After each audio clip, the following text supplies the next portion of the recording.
do you think this Haight-Ashbury scene is sort of like Greenwich Village a few years back? I was never in Greenwich Village, so I don't know. All I know is that this particular scene here is interesting in some ways that no other scene I've ever been in is. It for one thing, the community here like really is concerned about itself and really takes care of itself. Like there are fees, there are like funds being set up to pay for lawyers for the kids that get busted down on the street here.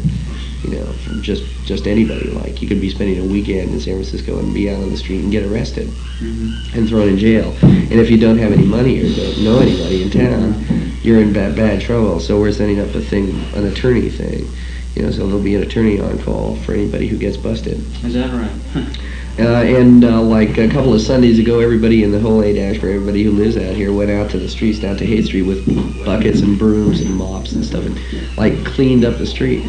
Really? Sure, because the city won't do it, so we'll do it ourselves.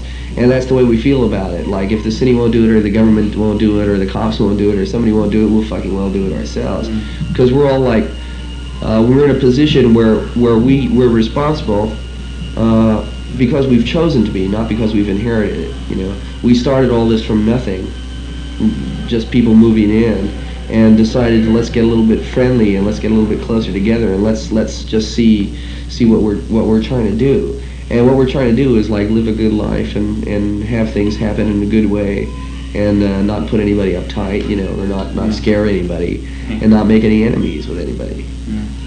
But as far as creativity goes, outside of music, really, there hasn't been that much going on. Well, there never is activity. And there is a lot of creative activity. It's not always on levels that you can observe it.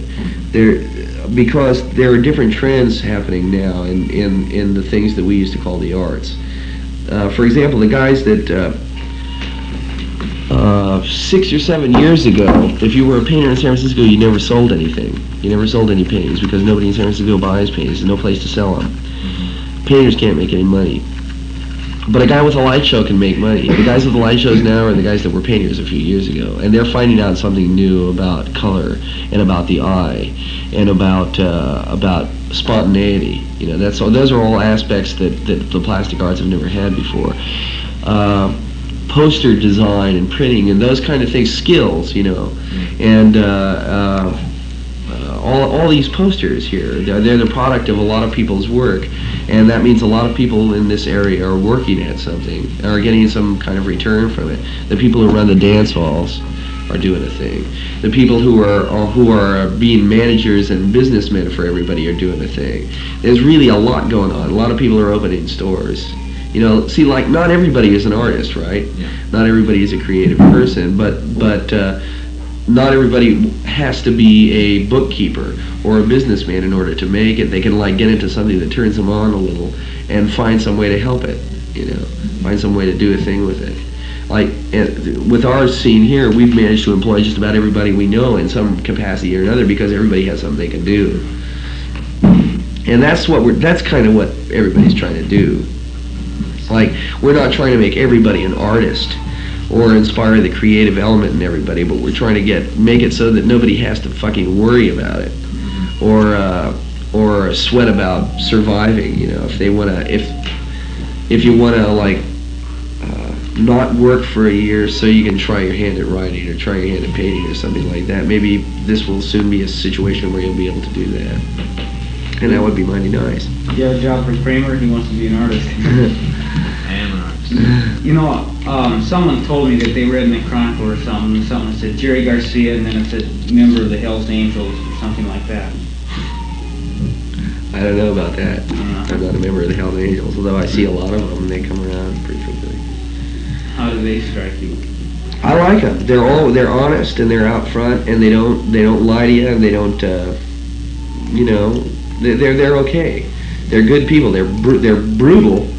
But only, you know, their brutality is really only honesty.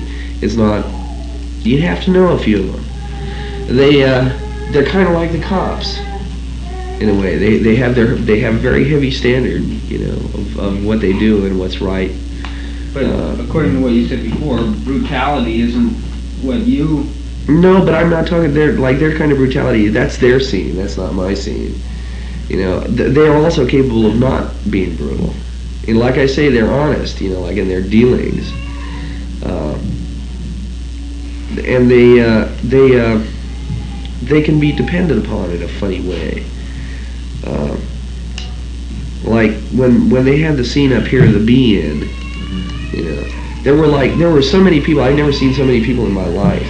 Yeah. Really, there were, you know, it was really fantastic. Yeah. I just didn't believe it almost. It was a totally underground movement. It was all the people who were like into dope of any sort, you know, marijuana or LSD, whatever. And everybody turned out in the park, some 20,000 people, really a lot of people. Yeah. And everybody was having a good time, everybody was smiling, there was nothing going on, but there was no violence, there was no hassling.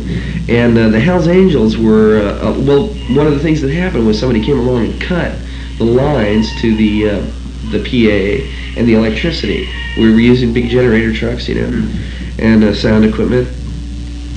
And they got some guys just got together and repaired it, and the Hells Angels guarded the wire, and they took care of the lost kids, you know, they babysat, they did all kinds of shit. They, you know, because they you know, you can hit on them to do stuff like that, and they'll do it. You know, like we're hiring a couple of Hells Angels to guard our warehouse now that this stuff has been stolen, and they'll do it. They'll do it good, you know.